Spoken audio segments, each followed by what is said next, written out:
안녕하십니까. 국민의힘 송석준 의원입니다.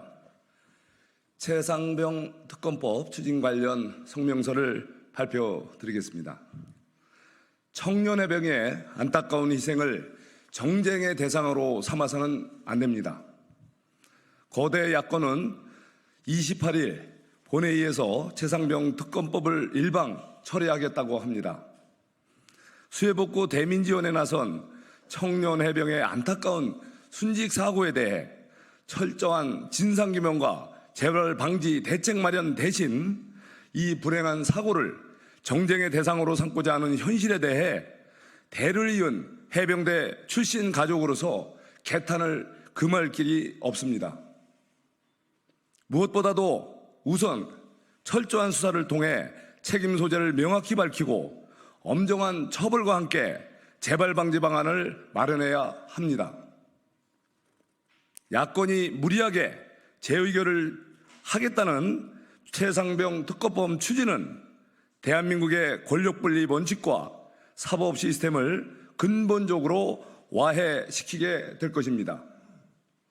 또한 국가안보의 최전선에서 대한민국을 수호하고 있는 무적 해병대의 근간을 흔들고 있습니다. 특히 이번 최상병 특검법 추진은 다음과 같은 이유에서 즉시 중단되어야 합니다. 첫째, 최상병 특검법은 민주당의 일방적 입법 독주로 처리된 법안으로 협의와 타협이라는 의회 민주주의와 입법 행정부 간 권력 분립을 무너뜨리는 법안입니다.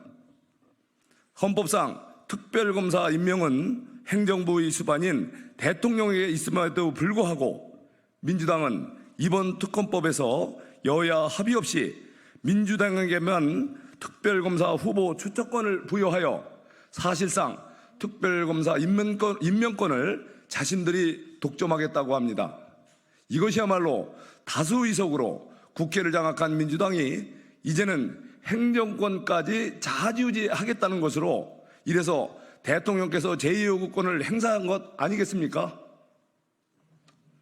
둘째, 최상병 특검법은 경찰과 공수처의 수사가 마무리도 되기 전에 특검을 하자는 것으로 우리 헌정사에 유례가 없는 나쁜 시도입니다.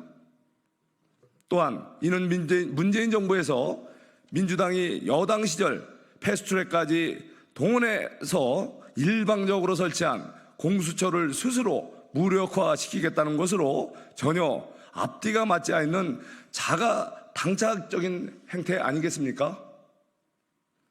셋째, 최상병 특검법은 공수처에서 사건을 고발한 민주당이 특별검사를 선택하도록 되어 있어 수사의 공정성을 파괴하는 법안이기도 합니다. 즉, 고발인이 사실상 자기 입맛에 맞는 검사를 고르겠다는 것으로 이렇게 되면 수사의 객관성과 중립성이 침해되어 사법 시스템의 공정성이 근본적으로 파괴되는 것 아닙니까?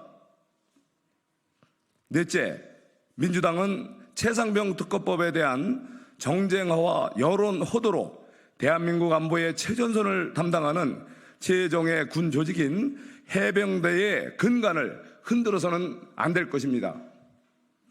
민주당이 최상병 순직 사고를 정략적으로 이용하면서 일부 장교의 항명 등 군의 지휘명령 체계가 크게 훼손되고 있고 연이은 고위 지휘관 소환 조사 등으로 최정예 해병대 장병들의 사기 또한 급격히 저하되고 있는 것이 현실입니다. 극도로 불안정해진 국내 안보 정세 속에서 대한민국 안보의 최전선에 서 있는 해병대마저 정쟁의 소용돌이에 빠지게 된다면 국가 안보는 심각한 위험에 처하게 될 것입니다. 우리 해병대가 정쟁의 늪에서 벗어나 오로지 영토소와 국민의 생명 및 재산을 지키는 데 전념할 수 있도록 최상병 순직 사고의 정쟁화를 즉시 중단해야 할 것입니다. 공수처 등 수사기관과 관계 당국에게도 강력히 요구합니다. 최상병 순직 사고 관련 수사를 공정하고도 엄정하게 그리고 신속하게 진행하여 한 점의 국민적 의혹도 남지 않도록 해야 합니다. 그리고 수사 결과에 따라 책임 소재가 명확히 밝혀진다면 엄중히 책임을 묻고 처벌할 것을 강력히 요구합니다. 민주당 등 거대 야권에게도 촉구합니다.